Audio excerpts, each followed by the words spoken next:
126페이지에 보시면 제2절 선민의 열조와 언약. 자, 선민, 택한 백성인 거죠. 자손 언약하고 연관이 되고요.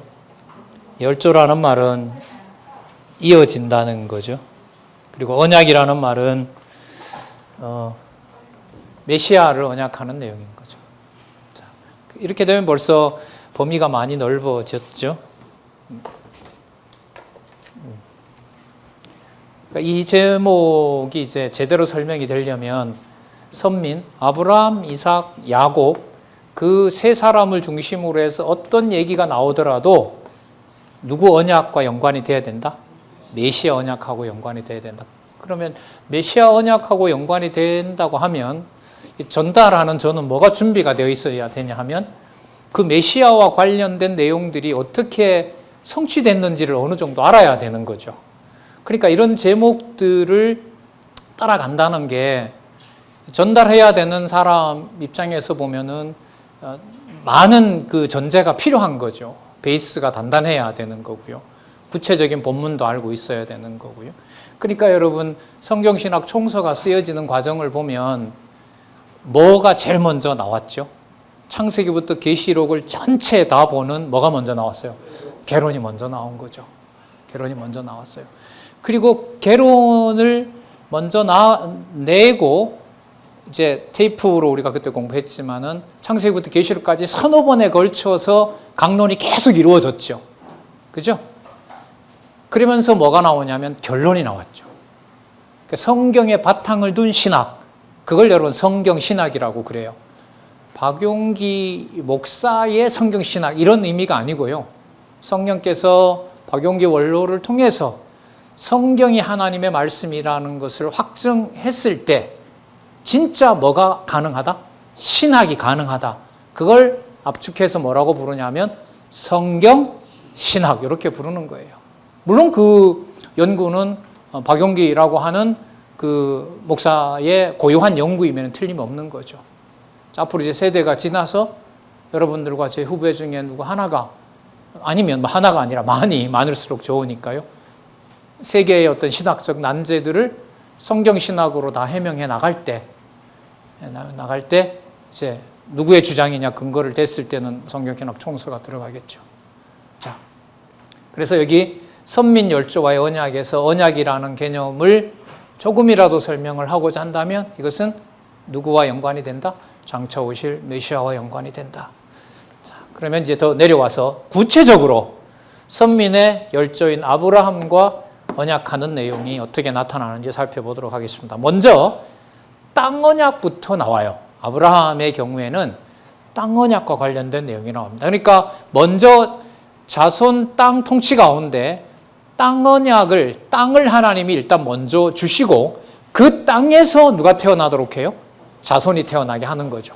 있던 땅에서가, 있던 땅에서 했다면 무슨 언약만 나오면 돼요? 그렇죠. 자손 언약 나오고 그 땅에서 번성한다 이러면 되는데 하나님이 정하신 땅이 그 땅이 아니거든요. 가나안 땅이라고 여러분 알고 계시지만 그 땅으로 불러내어서 거기서 이제 섭리를 해가시는 거죠. 자, 순서는 이렇게 돼 있어요. 땅 언약과 뭐가 나오죠? 보호가 나와요. 땅 언약을 주시는데 사람을 보호하지 않으면 땅 언약의 의미가 있을까요? 없을까요? 없죠. 자, 근데 여기서 우리의 또 관심을 탁 끄는 낱말이 하나 있습니다. 보호. 누구 방법대로 보호할까요? 여러 방법대로. 우리가 상상하는 방법이 아니죠. 아니죠. 자주 말씀드리는 자손 언약을 이루셨는데 형 손에 아벨이 맞아 죽는 게 그게 어떻게 현상적으로 자손 언약이란 말이죠. 자손 언약이 됩니까? 말도 안 되는 거죠. 그런 내용들이 또 나올 거란 말입니다. 그 다음에 언약의 땅에 뭐가 일어나게 돼요? 저주가 일어나요. 여러분 언약의 땅을 저주한다는 말은 여호와가 약속대로 이루어간다는 말이에요? 아니다는 말이에요? 현상적으로 볼 때 언약의 땅을 저주해버린다는 말은 언약을 이루어간다는 거예요? 언약을 안 이루어간다는 거예요? 표면적으로 볼 때 이루어가지 않는다는 거죠. 그런데 우리는 이미 또 알고 있어요. 언약의 땅에 저주하는 거 보니까 언약의 땅을 누구 능력으로 주시는 거구나. 여호와의 능력으로 주시는 거구나. 여기서 얼마든지 이제 감 잡을 수가 있죠. 그다음 세 번째, 연합군이 쳐들어오면 승리하기가 쉬워요, 어려워요? 한 나라가 쳐들어오는 것하고 여러 군대가 연합해서 오면은 전쟁이 쉬워요, 어려워요? 어려운데도 뭐가 됐습니까? 승리가 나오는 거 보니까 누구의 능력이 드러나는 거구나. 예, 그래서 여기서 이제부터는요, 우리가 얘기를 하거나 어떤 성도님들하고 같이 뭐 간단하게 경건회를 한다든지 할 때도 하나님 우리를 보호해 주세요라고 기도할 때는 뭐도 같이 따라갑니다도 들어갈까요? 버리는 것도 따라갑니다. 그게 성경적인 사고입니다. 여기도 마찬가지죠. 저주가 온 것 같아요. 집안이 이러면 안 된다는 생각이 들어요. 왜 굳이 이 방법이냐고 막 악심이 생겨요. 반발심이 생기고. 그런데 그 과정이 누구의 능력으로 약속을 이루어가는 증표다? 여호와의 능력으로 어디에 살게 하려는, 언약의 땅에 살게 하시려는. 그리고 좀 가만 놔두면 안 돼요? 왜 연합군이 쳐들어오게 해요? 왜 그럴까요? 언약을 확정하려고. 그러니까 여러분 이 12, 13, 14장에서요. 가나안 땅에서 언약을 확증해 주시는 내용들로 보면 시험의 강도가 점점 약해질까요? 강해질까요? 연합군까지 쳐들어오게 해버리잖아요. 조카도 잡혀가게 하고. 네? 자, 그러니까 여지없이 나오는 거죠. 이제까지 1장에서부터 11장까지 하여튼 7월에 다시 뵐 때까지 창세기 1장에서부터 11장까지는 그 11장의 족보 같은 거 잘 이렇게 혀가 안 돌아가더라도요. 그래도 읽어 놓으세요. 나중에 선지서 가서 나오니까. 그냥 내용의 흐름에 여러분들 온몸에 그냥 그 흐름의 내용들이 쫙 흘러가면서 결론을 탁 봤을 때 여호와께서 약속하신 대로 당신의 방법대로 해나가는구나라는 게 창세기 많이 들었던 내용이 눈에 들어오면은요, 다른 부분도 들어와요. 진짜 그때부터 재미가 생기는 거예요. 재미가 생겨요. 몰랐을 때 아는 정도까지 갈 때도 시간은 좀 필요해요. 인간적으로 보면. 그래서 여러분들에게 이렇게 자주는 못 오지만 이렇게 한 달에 한 번씩이라도 자꾸 이렇게 격가지처럼 얘기를 또 말씀을 드리고 하는 겁니다. 자, 한번 볼까요? 그러면 가나안 땅을 언약하는 내용 한번 보도록 하겠습니다. 12장 땅을 언약하고 보호함 볼까요? 아브라함에게 본토를 떠나 들어간 땅을 줄 것을 언약합니다. 12장 1절요. 여호와께서 아브라함에게 이르시되 너는 너의 본토 친척 아비짐을 떠나 내가 네게 지시할 땅으로 가라. 내가 너로 큰 민족을 이루고 네게 복을 주어 내 이름을 창대케 하리니 너는 복의 근원이 될지라. 그러니까 복의 내용이 이미 나왔었죠. 이게 보면 땅, 그 다음에 자손, 그리고 큰 민족. 큰 민족을 이루는 거니까 많이 태어나서 뭘 이루게 된다? 나라를 이루게 된다는 거죠. 창대하게 된다고 얘기를 하고 있고요. 3절에 보면 축복하는 자에게는 복을 내리고 저주하는 자에게는 저주를 한다고 그럽니다. 그러니까 복과 저주의 기준이 누가 되냐면 아브라함이 되는 거죠. 그리고 아브라함과 그 후손이 되는 겁니다. 자, 여기서 하나 생각하실 거. 여러분, 복의 내용이 뭐죠? 자손 땅 통치잖아요. 근데 그 복의 내용이 누구의 복의 내용이죠? 누가 주신 복의 내용이죠? 그럼 여호와의 복 이랬을 때, 여호와께서 언약하신 복 이랬을 때 복에 관심이 많으세요? 여호와의 복에 관심이 많으세요?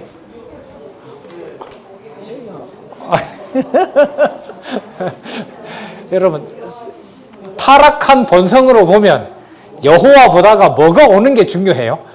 그렇죠. 다 공감하시네, 이게. 그런데 성경이 그렇게 간다면 우리가 여호와를 알아요, 몰라요? 몰라요. 그러면 성경은 여호와의 복이 나오면서 누구 쪽으로 방향을 끌어가면서 기록했을까요? 그렇죠. 여호와 쪽으로 가면서 성경이 기록을 하고 있어요. 그러면 복이라는 것이 결론이 난다는 말은 땅을 받았다, 자손을 받았다, 나라가 섰다라는 것에 있는 것이 아니라 누구 쪽으로 갈까요? 여호와 쪽으로 가는 게 됩니다. 그러면 순서가 그렇게 되어 있느냐? 그렇게 되어 있어요. 그렇게 되어 있습니다. 그걸 좀 확인해 가도록 그렇게 하겠습니다. 4절에 보시면은요, 롯도 함께 갔다는 말이 자꾸 나오죠. 여기 보면. 그죠? 형님이 되나? 동생이 죽었으니까 동생의 아들인 롯을 삼촌이 그냥 잘 챙겨. 여러분, 그거 알려주려고 이런 게 나올까요? 아니죠. 자, 앞부분에도 사실 롯이 나왔는데 지금 보면 롯을 어떻게 이해해야 되냐면 아브라함이 뭐의 근원이 된다 그랬죠? 그러니까 복의 근원이 된다는 말은 아브라함이 잘 먹고 잘 살 때 거기 붙어서 잘 먹고 잘 산다 이런 의미일까요? 아닌 거예요. 그러니까 그 복을 누구를 꼭 넣어서 생각해야 돼요. 그렇죠. 여호와를 꼭 넣어서 생각을 해야 돼요. 그럼 이렇게 될 거예요. 아브라함에게 하나님 여호와를 알려줄 때 그 여호와 하나님을 알게 됨으로써 그런 여호와를 누구도 알게 된다?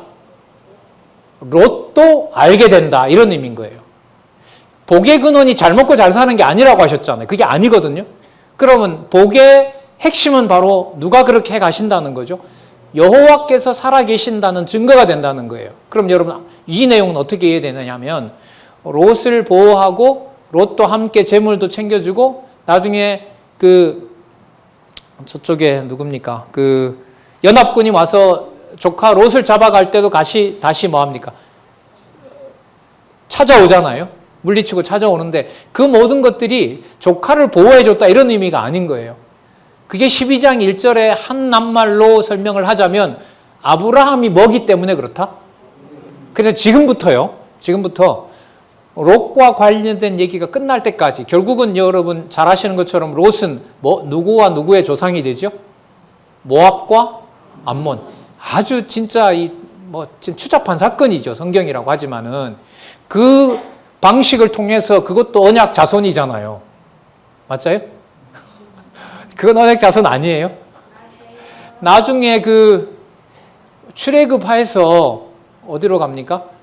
가나안으로 들어갈 때 아시는 것처럼 모압과 암몬 사이에서 얼마나 많은 일들이 생겨나요. 어떨 때는 호의적이기도 하지만 어떨 때는 대적이 되기도 하고 나중에 선지서에 가면 모압과 암몬 자손에도 누가 남아있죠? 돌아올 자가 남아있어요.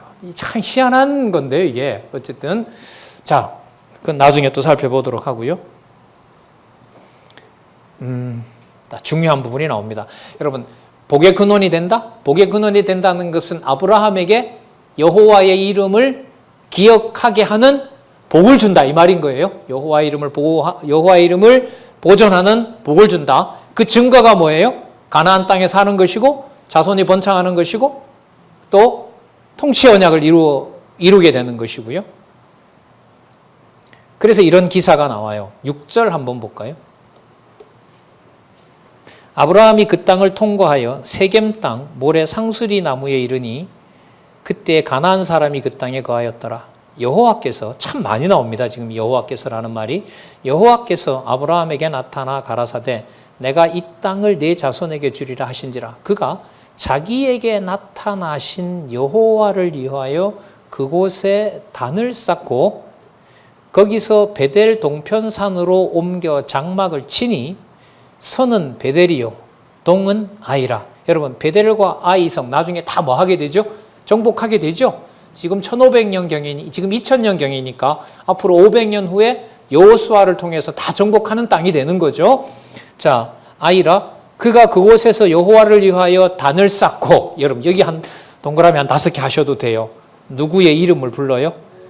여호와의 이름을 부르더니 점점 남방으로 옮겨갔더라. 자, 그럼 제가 이렇게 질문을 해볼까요? 8절 끝에 여호와의 이름을 부르는 것하고 남방으로 점점 땅을 확대해 가는 것하고 관계가 있을까요? 없을까요? 가까울까요? 멀까요? 관계가? 너무너무 가까운 거예요. 너무너무 가까운 거예요. 자, 그럼 이렇게 또 질문을 드릴게요. 여호와의 이름을 여호와가 부르게 할까요?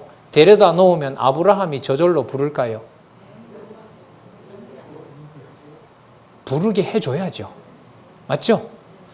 마찬가지예요. 이게 1장에서부터 11장까지 나왔다니까요. 제일 많이 들었던 예가 그거 아니에요. 셋을 줬는데도 여호와 이름 불러요, 못 불러요? 못 부른다니까요. 누굴 줘야 부르게 할 수 있어요? 에노스를 줘야 불러요. 왜? 셋이 또 뭐 할 수 있으니까. 또 돌에 맞아 죽을 수 있으니까. 다시요. 여호와 이름을 우리가 부릅니까? 부르게 하십니까? 부르게 하세요. 우리 황 식구들, 제가 알고 있는 범위 내에서도 호락호락한 가정 하나도 없죠. 진짜 여호와 하나님 믿어지도록 해주셔야 돼요, 사실. 포항성진교회 식구들을 보면. 진짜. 그런 말 몇 번 들었습니다만은 올라가서 과거에 보면 전화하기가, 안부 묻기가 두려워요. 전화를 편하게 할 집이 없어요. 왜? 인간적으로 다 힘드니까. 힘드니까요. 예. 그런데 그 모든 과정들이 참 신기한 게요. 그래도 이 포항성진교회가. 그게 어려워서, 삶이 어려워서 성경을 공부하는 데서 떠난 사람이 많지가 않아요. 포항성진교회가. 제 기억으로는. 이런저런 이유로 못 나오는 분들이 있어요.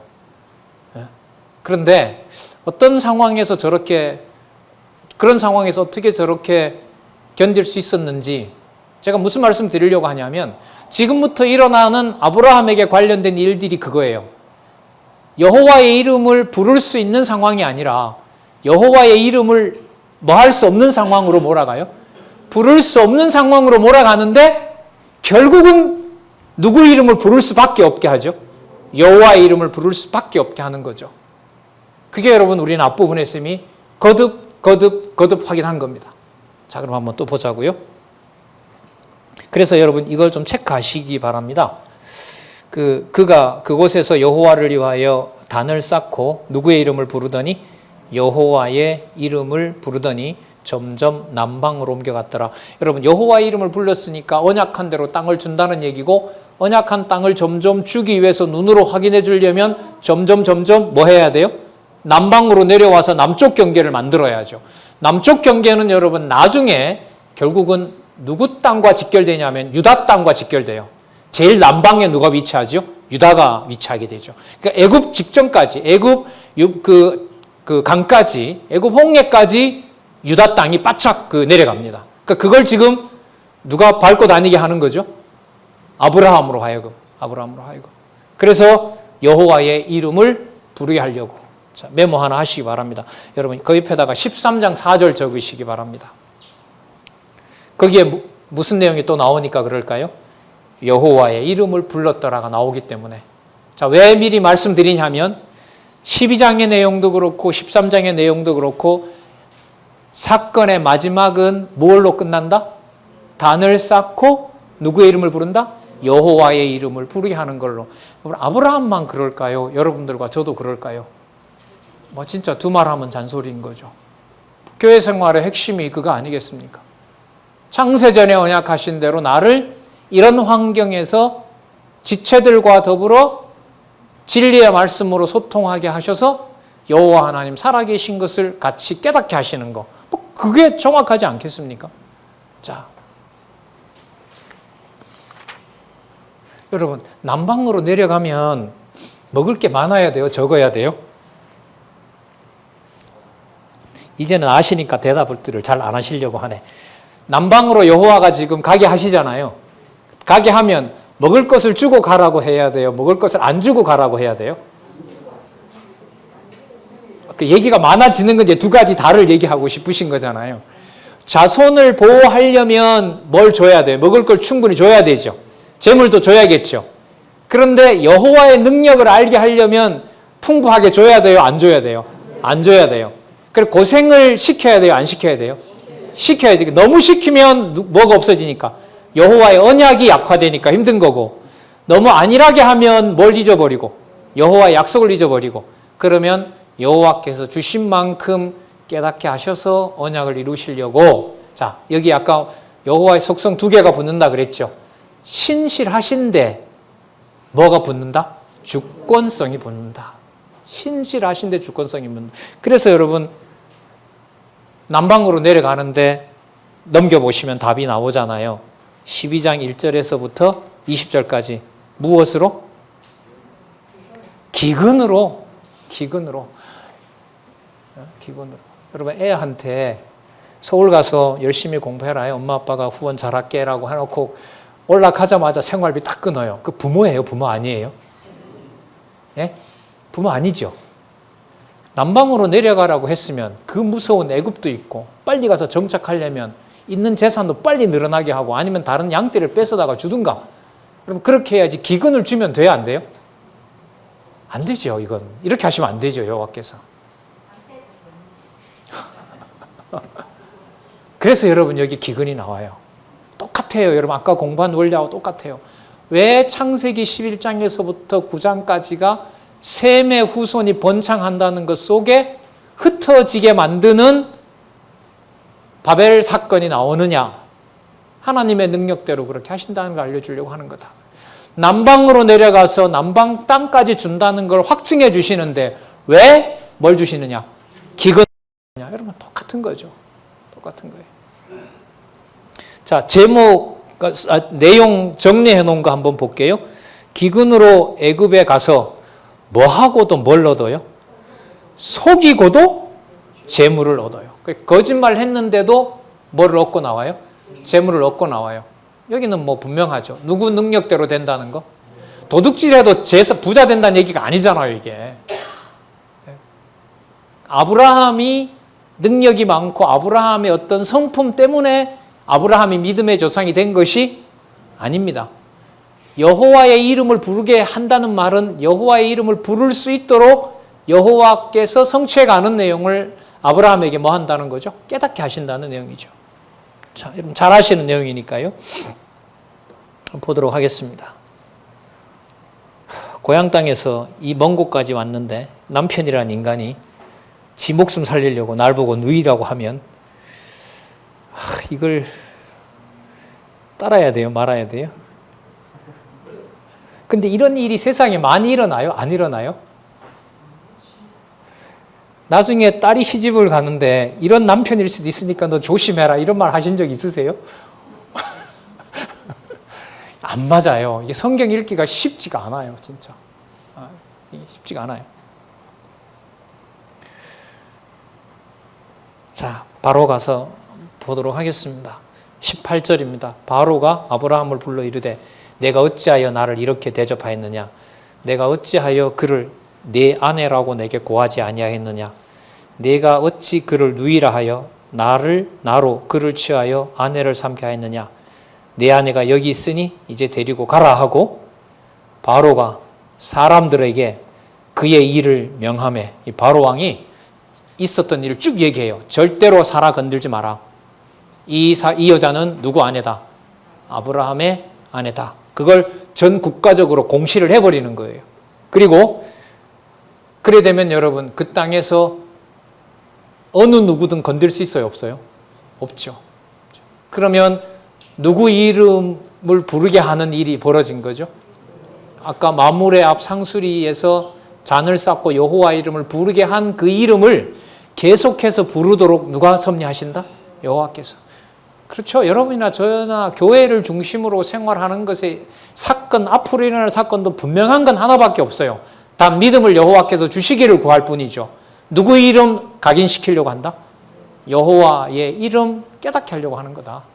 그거 정으로 박아주려고 하는 거 아니겠어요? 물론 여호와께서 성령을 보내셔서 다 각인시켜 주셨지만 그 말씀이 생각나게 하려는 겁니다. 그의 일을 명함에 그들이 그 아내와 그 모든 소유를 보내었더라. 지난번 그 원어 강의를 듣는데요. 보내었더라가 강조형으로 쓰여 있대요. 히브리어가. 뭐냐 하면 안 가면 죽인다 너. 빨리 챙겨가지고 빨리 가다라고 이렇게 막 강제로 떠미는 거 있잖아요. 그런 동사래. PL형 강의 동사라고 얘기를 하더라고요. 예, 그때 이제 원어 강의하시는 분이 그래요. 그 말은 아브라함을 쫓아내듯이 재물을 줘가지고 하루라도 빨리 애굽에서 벗어나게 해서 어디에 정착하도록 가나안에 정착하도록 하시는 하나님의 섭리가 드러나 있습니다. 이렇게 설명하더라고요. 전적으로 동감을 했죠. 이런 면에서 여러분 문법이 원어 공부가 필요해요. 그런데 전체 흐름으로 볼 때 그 원어를 모른다 하더라도 여호와께서 하신다는 걸 이해하는 데는 지장이 있어요, 없어요? 없어요. 없어요. 그러니까 뭐가 선이 돼야 되는지 아시겠죠? 전체 큰 맥락에서 여호와께서 해 가신다는 것을 먼저 확인하는 것이 중요한 겁니다. 아니면 여러분 일일이 다 그걸 원어 분석, 이건 굉장히 미련한 방법이에요. 그건 아니에요. 자, 그 다음에 13장 언약의 땅에서 거주하는 내용이 나타나는데요.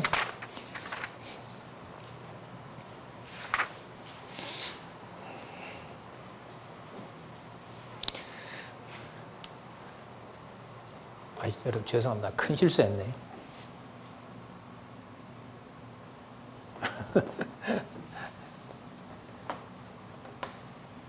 거주입니다. 아까 저주라고. 약간 무슨 내용이었지 이게 이랬는데 난 그 소할 땅이 저주받은 땅이다 그거 생각하고 막 했었는데 죄송합니다. 자, 언약의 땅에 결국 뭐하게 한다? 거주하게 하신다. 누구의 방법대로? 여호와의 방법대로. 자, 한번 볼게요. 잘 아시는 대로 13장 1절에 볼게요. 아브라함이 애굽에서 나올새 그와 그 아내와 모든 소유며 롯도 함께 남방으로 올라가니 아브라함에게 육축과 은금이 풍부하였더라. 그럼 아까 애굽으로 보낸 현상적인 이유는 뭐냐 하면 가나안에 정착하는 자금을 마련해 주려고 가나안 정착 자금을 마련해 주려고 애굽에 넣었다가 빼낸 거죠. 자, 그가 남방에서부터 발행하여 베델에 이르며 아이사이 전에 장막 쳤던 곳에 이르렀으니 그가 잘 보세요. 처음으로 단을 쌓은 곳이라. 그가 거기서 누구의 이름을 불렀더라? 여러분 얼마 전에 여기서 불렀죠. 다시 와서 불렀죠. 그 사이에 무슨 일이 벌어졌어요? 아내를 빼앗길 뻔했는데 거짓말까지 했는데 뭐까지 얻었단 말이에요? 육축과 은금도 얻었어요. 그럼 이제 돌아왔어요. 누구 공로대로 여호와께서 이 땅에 돌아왔다는 말을 못해요? 누가 잘했기 때문에 돌아왔다는 말을 못해요? 아브라함이 잘했기 때문에 왔다는 소리 한마디도 못하게 되는 거죠. 그러면 더더욱 누구 이름만 부를 수밖에 없어요? 그렇죠. 여호와의 이름을 부를 수밖에 없어요. 메모 하나 또 해보실래요? 13장 18절이라고 적어보세요. 여기에 가면 또 뭐가 나오냐면 여호와의 이름을 불렀더라가 또 나옵니다. 자, 그 다음에 또 적어보시겠어요? 21장 33장에 가면 또 나옵니다. 그러면 자 12장 13장 여러분 21장은 뭐냐 하면 여기 보시면 아브라함 사건이 여러분 어디서부터 어디까지 나오냐 이게 한번 보세요. 열조 아브라함과의 사건이 12장에서부터 어디죠? 20장까지 나오잖아요. 그러면 21장에 이 표현이 또 나오거든요. 여호와의 이름을 불렀더라라는 말은 아브라함 생애 처음부터 시작해서 가나안에 데려왔을 때부터 시작해서 죽는 날까지 아브라함 사건의 핵심은 아브라함으로 하여금 누구 이름 부르게 한다? 그러면 성경에 여호와 계시 맞죠? 믿음의 조상 이런 얘기 하면 안 돼요 앞으로. 이 증거예요. 이 단어가 증거하는 것이 시작 애굽에 넣기 전에 마므레 앞 상수리 앞에서 여호와 단을 쌓게 했던 것이 그가 75세에 나와서 120에 죽나요? 선배님? 130에 죽나요? 아브라함이? 120인가 그럴 거예요. 135세인가? 그럼 어쨌든 75세에 나와서 85세, 95세, 105세, 115세, 125세 50여 년 동안 아브라함의 시작부터 끝까지 모든 일들은 누구를 증거하는 일이다? 아브라함으로 보면 누구 이름을 부르게 하는 일이다? 여호와의 이름을 부르게 하는 역사다. 따라서 장차 올 그리스도는 장차 올 아브라함의 후손으로 올 그리스도는 이 땅에서 시작부터 끝까지 누구 이름을 증거하는 자로 온다? 아버지의 이름 여호와를 증거하는 자로 오고 당신이 바로 여호와의 이름을 가지고 온 바로 메시아다. 이렇게 연결이 되는 거예요. 자, 여호와의 이름을 불렀더라. 자, 여러분 단 쌓으면서 아브라함에게 잊혀지지 않는 건 뭘까요? 야, 부인까지 팔아서 목숨을 부지한 자신의 모습하고 언약대로 이루시는 여호와의 그 존재가 뭐예요? 막 교차할 거 아니에요. 며칠 전까지 진짜 비굴한 인간이었잖아요. 그죠? 할 짓이 아닌 거잖아요, 그게. 그런데도 지금 눈앞에는 뭐예요? 육축이 울어대고, 나귀에는 금은 보화가 실려 있고, 그리고 그 동네는 소문이 다 나서 절대로 누구가 안 건드리려고 하고, 사라도 안 건드리려고 하고, 아브라함도 못 건드리려고 하고, 그리고 그 단에다가 딱 쌓고, 누구요? 라고 부르면, 여호와여 라고 부르면 안 믿어질 수가 없겠죠. 여러분, 이런 일을 한 번만 하면 되지 않을까요? 꼭 이렇게 여러 번 시켜야 될까요? 세상 살기도 바쁜데 그냥 한 번만 하시지. 자, 12장에서 하고 13장에서 하고 계속 그 과정이에요. 그리고 죽을 때까지 21장까지 계속. 그럼 여러분 너무너무 분명해요. 아브라함 사건의 핵심은 아브라함으로 하여금 자손 땅 통치 언약을 이루시는 누구 이름 부르게 하는 과정이다? 여호와. 그러면 여러분 아까도 우리가 살펴봤지만 여호와께서 1단계, 2단계, 3단계 이렇게 내려가면서 시험하는 강도가 약해질까요? 강해질까요?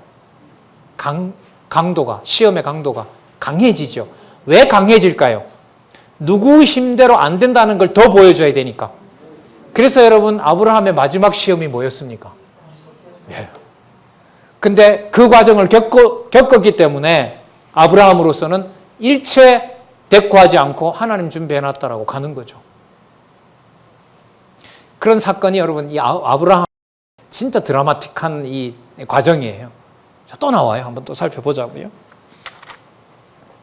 13장 5절에서부터 13절에 보면 땅이 좁아 아브라함의 권고를 롯이 듣고 소돔으로 갔더라. 여러분 롯이 소돔으로 안 갈 수가 없어요. 왜냐하면 10절 한번 보시기 바랍니다. 이에 롯이 눈을 들어 요단들을 바라본즉 소알까지 온 땅에 물이 넉넉하니 여호와께서 소돔과 고모라를 멸하시기 전이었는고로 뭐와 같고 뭐 같았다고요? 여호와의 동산 어디죠? 에덴 동산 같고 애굽 땅과 같았더라. 그 풍요로운 애굽 땅과 같았어요. 그러면 여러분 사람의 눈에 볼 때 복이라는 게 복이라고만 말할 수가 없죠. 그럼 진짜 복은 하나예요. 아브라함 같은 경우에 부요하건 위험에 처하건 간에 누구 이름이 계속해서 기억이 나게 해줘요. 분명하잖아요. 그러면 여러분들과 제 삶에 뭐 너무나 잘 아시겠지만 저보다 많이 대부분 사셔가지고 그때부터 지금까지 여호와의 이름을 부르게 하는 과정이었다고 해석이 된다면 앞으로 남아있는 시간도 뭐였으면 좋겠어요? 뭐가 나오진 뭐든 무슨 일이 벌어지는 것과 상관없이 어떤 어려운 일이 있더라도 누구 이름 불러주기를 여호와의 이름을 부를 수 있도록 섭리해 주시기를 간구하는 거죠. 그게 기도인 거고요. 예? 자, 12절 볼까요? 아브라함은 가나안 땅에 거하였고 롯은 평지 성읍들에 머무르며 그 장막을 옮겨 소돔까지 이르렀더라. 딱 한마디 나오죠. 그런데 소돔 사람은 악하여 누구 앞에? 여호와 앞에 큰 죄인이었더라. 그러면 멸망해야 돼요? 보존해야 돼요? 멸망의 대상이에요? 보존 대상이에요? 멸망 대상이죠. 여러분 이것도 대단히 흥미롭습니다. 멸망 대상이기도 하지만 소돔과 고모라에는 누구도 살고 있죠? 롯도 살고 있죠. 12장 1절에 의하면 아브라함은 뭐의 근원이 된다 그랬죠? 복의 근원이 됩니다. 그러면 아브라함이 복의 근원이 된다는 것을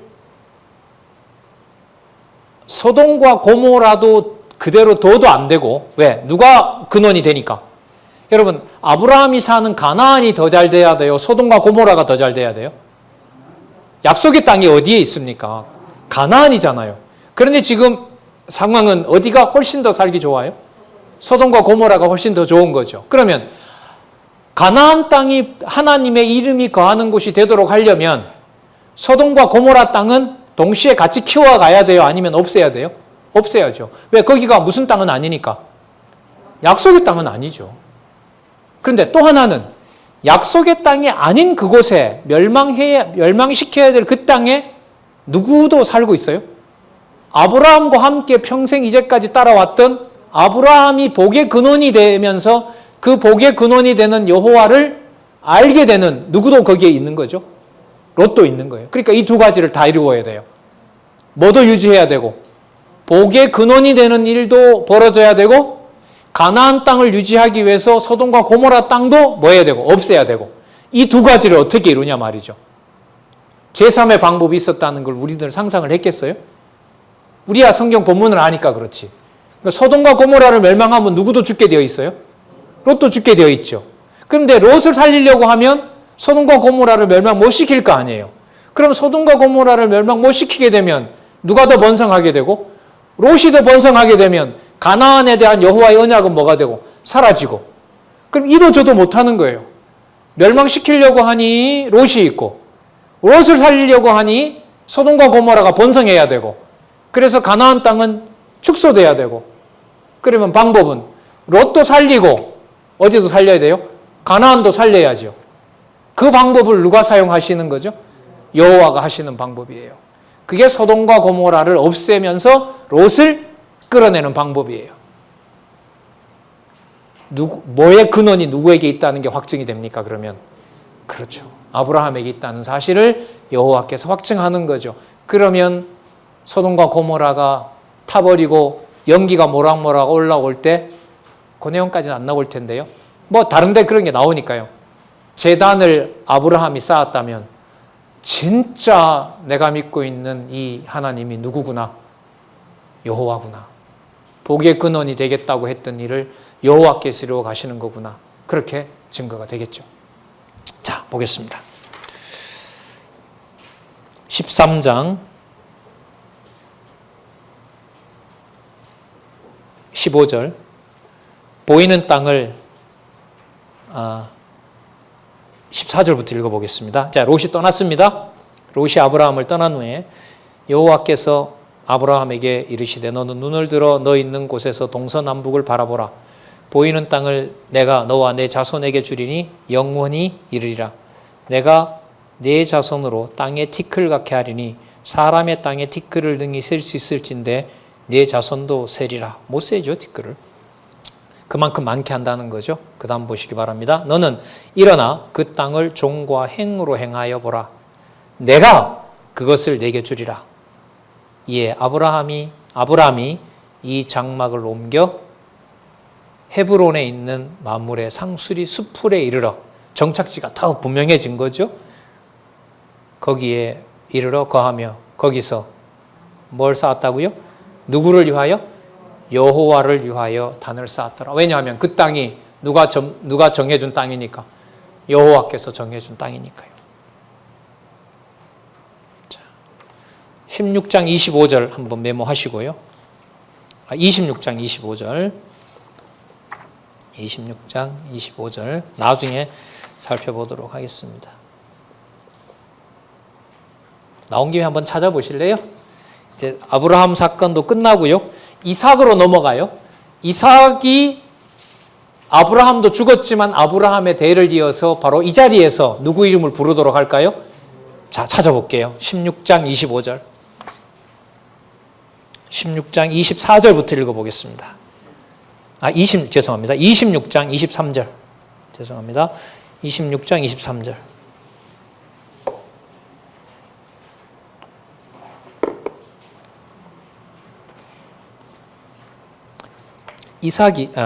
이삭이 거기서부터 부엘세바로 올라갔더니 그 밤에 여호와께서 그에게 나타나 가라사대 나는 내 아비 아브라함의 하나님이니 두려워 말라.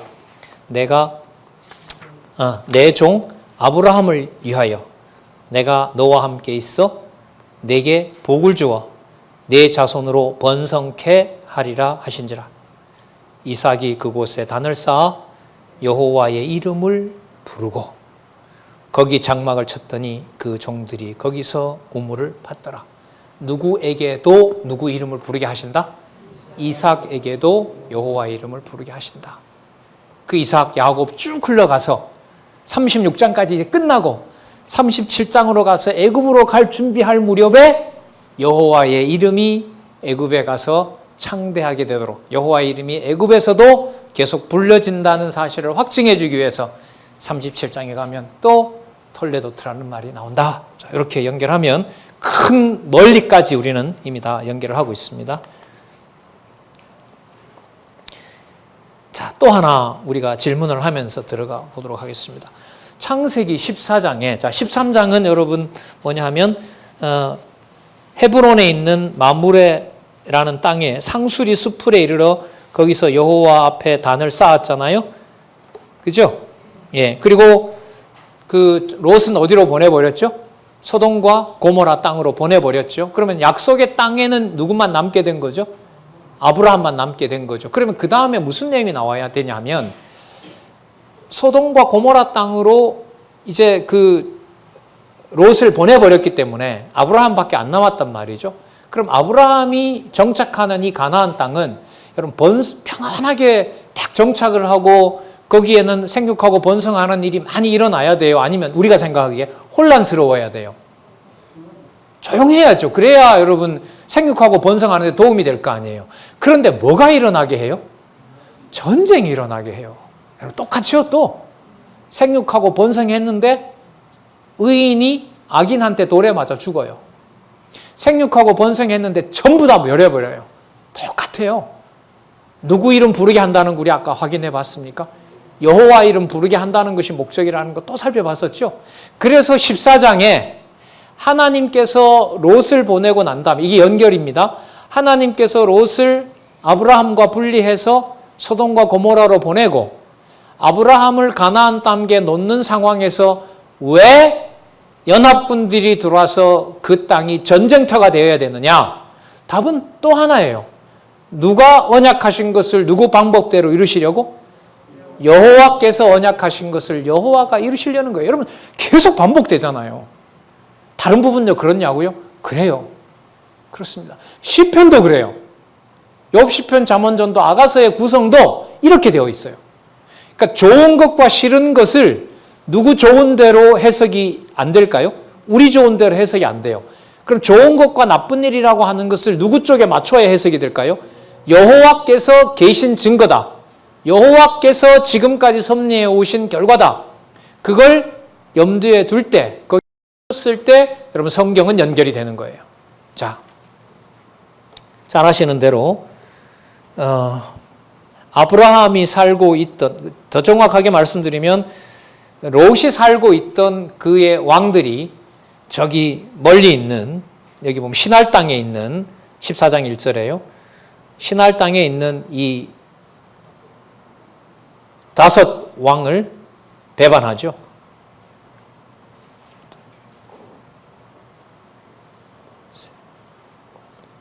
네 명이네요. 4명의 왕을 배신합니다. 자,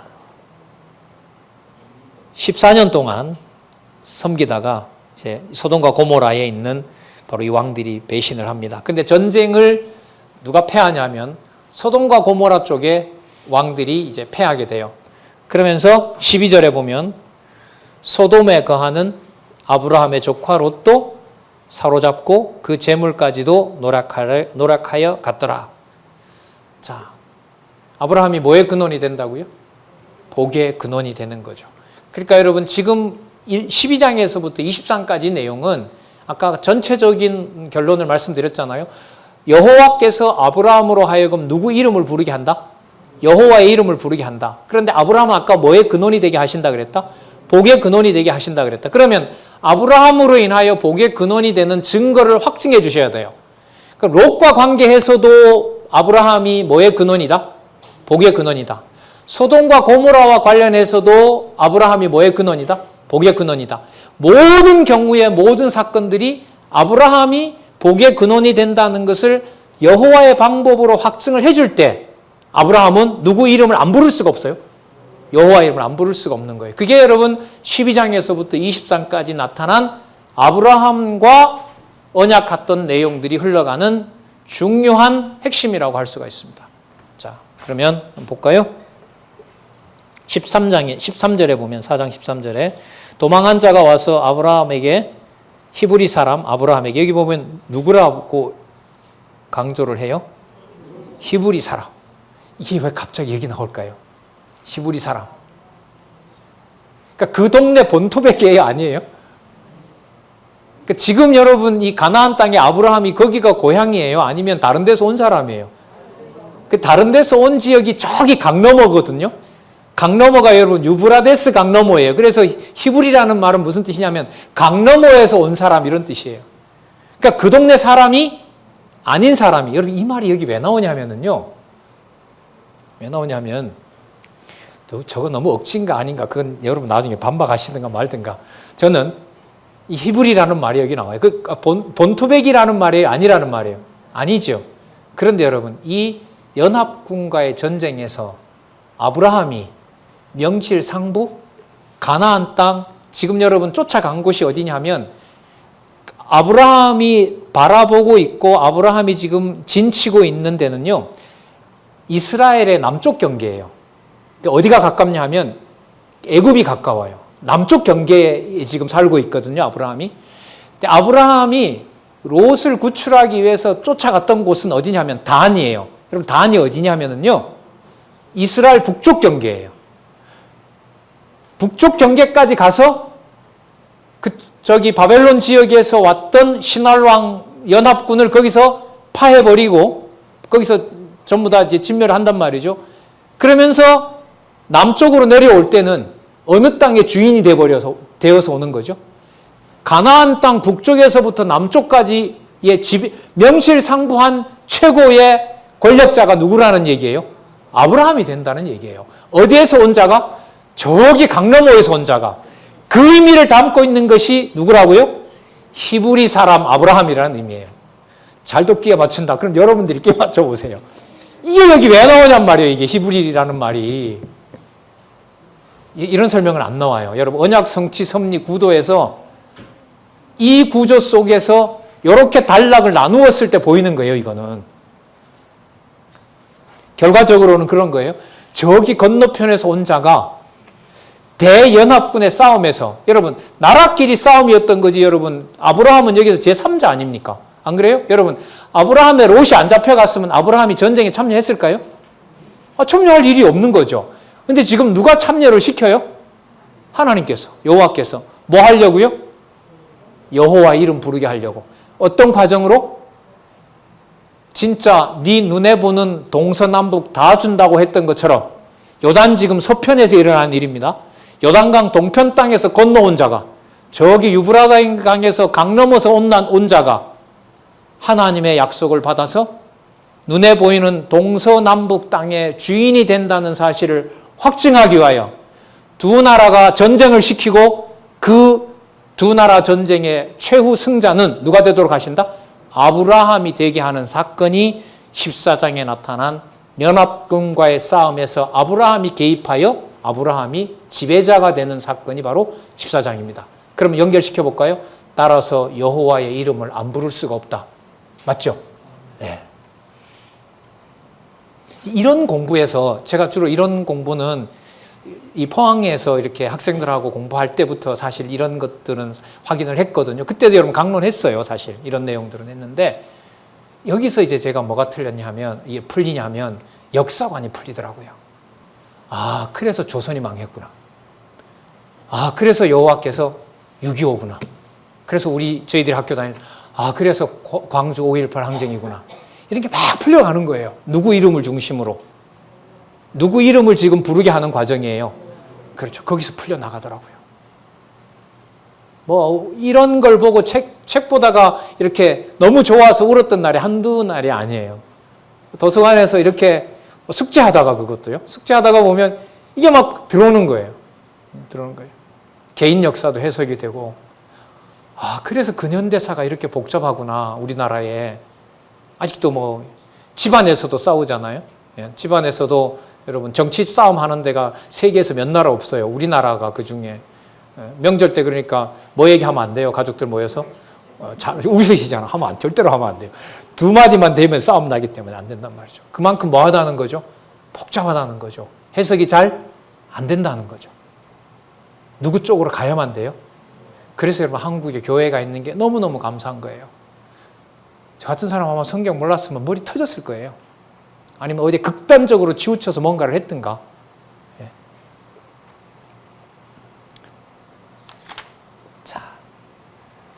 14장 17절에서부터 24절에 보면 살렘 왕에게 축복을 받는 일이 나옵니다. 여러분, 이 돌아오는 길에 이 살렘 왕 멜기세덱이 등장하는 일이 왜 나올까요?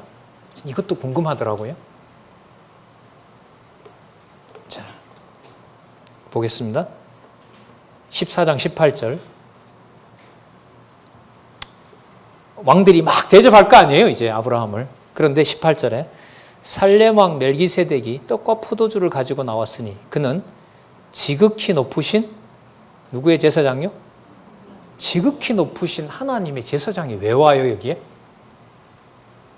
여러분, 히브리서를 뭐 굳이 인용한다면은요, 마치 누구와 같았던 자라? 아비도 없고, 어미도 없고, 아무 족보도 없고, 누구와 방불하더라? 하나님의 아들과 방불하더라. 자, 뭐 그건 여러분 히브리서의 내용을 연결시켜야 되니까 좀 복잡하니까 놔두고요. 여기서 나와 있는 단서는 지극히 높으신 누구의? 하나님의 제사장이었더라. 그럼 하나님의 제사장이 아브라함에게 와서 뭘 확인해 주려는 걸까요? 여러분, 제사장은 뭐 하는 사람이죠? 제사 지내면 어떤 일이 벌어집니까? 여호와께서 제사를 받아주면 죄인인 이스라엘 백성들의 죄가 뭐 해야 되는 거죠? 다 사함 받는 거죠. 그러면 어떤 백성이 되는 겁니까? 의로운 백성이 되는 거예요. 죄인이 뭐가 되는 일이 벌어져요? 의인이 되는 일이 바로 제사장이 개입하면 일어나는 거예요. 그러면 여러분, 아브라함이 그 땅의 최고의 권력을 가진 자가 된다는 것을 보여줄 뿐만 아니라 그가 그 땅에 살아가는 것은 다른 종족과 다르게 그는 택한 백성으로 악인이다, 의인이다. 의인이라는 사실을 여기서 확증을 해줍니다. 자, 볼까요? 지극히 높으신 하나님의 제사장이었더라. 그가 아브라함에게 축복하여 가로되, 자, 천지의 주제시요 지극히 높으신 하나님이여 아브라함에게 복을 주옵소서. 그러면 아브라함이 받은 복은 어디에 있는 복이 아니에요? 단지 가나안에서 자손 땅 통치가 번성한다는 의미가 아니에요. 히브리서를 넣으면, 히브리서에 나타난 이 멜기세덱을 넣으면 더 강화가 돼요. 자, 그걸 빼더라도 멜기세덱의 기도로 보면 아브라함이 이 땅에서 받은 자손 땅 통치 언약의 핵심은 하늘의 땅에 속한 것이 아니라 어디에 속한 것이다? 하늘에 속한 것이다라는 사실을 확증해 주는 거예요. 자, 20절. 너희 대적을 내 손에 붙이신 지극히 높으신 하나님을 찬송할지어다. 여러분, 아브라함이 이렇게 전쟁에서 승리한 것은 여러분 한번 맞춰보세요. 자손 언약과 직결될까요? 땅 언약과 직결될까요? 통치 언약과 직결. 왕들을 물리친 사건은 통치입니다. 이게 통치예요. 그러면 아브라함에게 많이 나타나지 않는 것 중에 하나가 자손은 여러분 앞으로 계속 나오거든요. 땅도 지금 준 거 확증됐죠. 통치는 어디서 확증이 됐다는 거죠, 그러면? 연합군들의 왕들을 물리친 사건에서 아브라함은 뭐 족장 얘기하지만 다 떼버리고 무슨 권한을 확증해 준 거죠? 통치 언약을 확증해 준 겁니다. 누구로부터 부여받은? 하늘로부터 부여받은 통치권을 확증한 사건이 바로 연합군과의 싸움에서 아브라함으로 하여금 승리하게 한 거죠. 그러면 누구 이름을 더 안 부를 수가 없어요? 주로 여러분 자손, 아까 땅 때문에 제단 쌓았고요. 이삭을 바치라고 하는 경우에는 자손과 관련해서 했잖아요. 통치와 관련해서 하나님께 단을 쌓는다면 무슨 사건이에요? 창세기 14장에 나오는 누구를 물리친 사건? 연합군을 물리친 사건이 바로 누구 이름을 안 부를 수 없게 하는, 그렇죠, 여호와의 이름을 안 부를 수 없게 하는 사건입니다. 자, 142페이지 21절. 소돔 왕이 아브라함에게 이르되, 여러분 이런 것도 연결이 돼요. 멜기세덱이 이런 기도를 축복을 한 다음에 왜 소돔 왕이 아브라함과 재물 문제로 얘기하는 얘기가 나오느냐? 자, 이게 연결이 되는 거예요. 어떻게 연결이 되냐면 하늘에 속한 하나님의 제사장이 와서 아브라함의 통치권이 세상에 있는 왕들과 다르게 어디에 속한 통치권이다? 하늘에 속한 통치권이라는 걸 확증해 준 거예요. 그 말은 땅에 있는 여러 왕들의 통치와 섞인다, 구별된다. 그래서 여러분 아까 멜기세덱이 기도하실 때 보면 어떤 하나님이라고 수식어가 붙었어요. 아니, 지극히 뭐하다 그랬어요, 아까. 지극히 높으신, 이 말은 여러분 구별된다는 의미거든요. 지극히 높으시다는 말은 땅에 속하는 분이다, 아니다. 아니다라는 말이에요. 그러면 땅에 속한 분이 아닌 여호와께서 아브라함에게 멜기세덱을 보내어서 멜기세덱의 지극히 높으신 하나님의 축복을 아브라함에게 준다고 하는 것은 아브라함의 통치가 다른 이방하고 섞이는 그런 평범한 왕이다, 아니다. 아니다라는 거예요. 아니다라는 얘기예요. 그 사건을 결정짓는 게 여러분 14장 21절에서부터 24절까지 여러분들 잘 아시는 내용인데 일단 읽어보겠습니다. 소돔 왕이 아브라함에게 이르되 사람은 내게 보내고 물품은 내가 취하라. 아브라함이 소돔 왕에게 이르되 똑같이 배웠어요. 멜기세덱한테 배운 거라고요. 깨달은 거죠. 천지의 주제이시오 지극히 높으신 하나님 여호와께서 내가 손을 들어 맹세하노니, 여호와께 내가 손을 들어 맹세하노니. 그래, 이 말이 여러분 누구로부터 깨달은 거죠? 깨닫게 한 거죠? 하늘에 있는 제사장 멜기세덱으로부터 그대로 배든 거예요. 여러분 멜기세덱 했을 때 멜기세덱이라는 말이 왕이라는 의미입니다. 멜레크라는 말이 왕이에요. 근데 누구로 나왔어요? 제사장으로 나왔어요. 물론 그리스도 예표죠. 무슨 직과 무슨 직을 겸하고 있으니까. 이름으로 보면 멜레크 왕입니다. 그런데 표현은 뭘로 하고 있어요? 하나님 제사장으로 왔죠. 아브라함에게 말씀을 가르쳤다는 의미에서는 무슨 직도 가지고 있죠? 선지직도 가지고 있죠. 너무 확대 해석을 할 필요는 없다 하더라도 멜기세덱으로부터 받았던 교훈을 바탕으로 아브라함에게 이렇게 깨닫게 하는 겁니다. 천지의 주제시요 지극히 높으신 하나님 여호와께 내가 손을 들어 맹세하노니 하늘에서 구별해 준 하나님의 이름을 가지고 내가 소돔 너 왕에게 내가 말한다. 나를 썩지 말라 너라. 자, 내 말이 내가 아브라함으로 치부케 하였다 할까 하여 땅에서 왕이 몇 푼 주는 것 가지고 내가 이 땅에 정착하게 됐다는 말을 내가 할까 봐 내게 속한 것은 물론 한 실이라도 신발끈 하나라도 내가 취하지 아니하리라. 오직 소년에 먹은 것과 나와 동행한 아넬과 에스골과 마무레의 분깃을 제할지니 그들이 그 분깃을 취할지니라. 줄려면 여러분 요 세 사람 있죠? 아넬과 에스겔 마무레는 14장 13절에 나왔어요. 아수르 당시에 살던 사람들인데요. 14장 13절에 보면 누구와 동맹했다 그러죠? 14장 13절에 보시기 바랍니다. 아모리 족속의 세 형제입니다. 아모리 족속이 아직은 죄악이 관영하지 않았는데요. 아브라함 당시에는 아브라함과 우호적이었어요. 그 사람들과 함께 가서 전쟁을 했거든요. 그러니까 소돔 왕 보고 뭐라고 하냐면 저 사람들은 내 백성도 아니고 하니까 저 사람들에 대해서만 네가 얘기해라. 왜? 저 사람은 아브라함하고 상관이 없으니까요. 아브라함의 복과. 그러나 나와 관계에서는 나와 내 하나님이 준 복과 직접 관계없는 자녀들에게는 네가 보상을 하고 내 권한에 대해서는 하나님이 나에게 준 소유에 대해서는 네가 건들지 마라. 네가 준 거 나 안 받는다. 왜? 지극히 천지의 주제이시오 지극히 높으신 하나님께서 하나님의 이름을 부르게 하기 위해서 멜기세덱 왕을 통하여 나를 깨닫게 했기 때문에 내가 받은 복에 대해서는 일체 넉하고 썩는다 안 썩는다? 안 썩는다. 그러면 여러분 이 표현 자체가 누구 이름을 부르고 있다는 증거입니까? 여호와 앞에 단을 쌓고 여호와의 이름을 부르고 있다는 증거가 되는 겁니다. 그래서 돌아올 때 멜기세덱이 등장했고요. 멜기세덱이 등장한 후에 소돔 왕이 일체 신발끈 하나라도 가죽끈 하나라도 누구 재산에 못 붙게 해요? 누구 재산에? 아브라함 재산에 못 붙게 합니다. 왜? 누구로부터 받은 복을 구별하기 위해서. 하늘로부터 구별한 복, 누구를 보내어서? 멜기세덱을 보내어서 하늘에 속한 복을 구분하기 위해서 멜기세덱 왕의 복으로부터 그 다음 누구 내용이 나온다? 소돔 왕과 어떤 재물도 소돔 왕으로부터 어떤 재물도 받지 못하게 한다.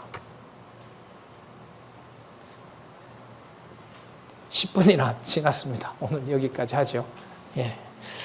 자, 내일 우리 오전에 15장부터 오늘 내용을 바탕으로 해서요. 갈 길은 하나밖에 없어요. 앞으로 누구 이름 쪽으로 맞추면 되죠? 여호와 이름. 여호와 이름을 여호와께서 부르게 하신다. 기도하겠습니다. 하나님 아버지 감사합니다.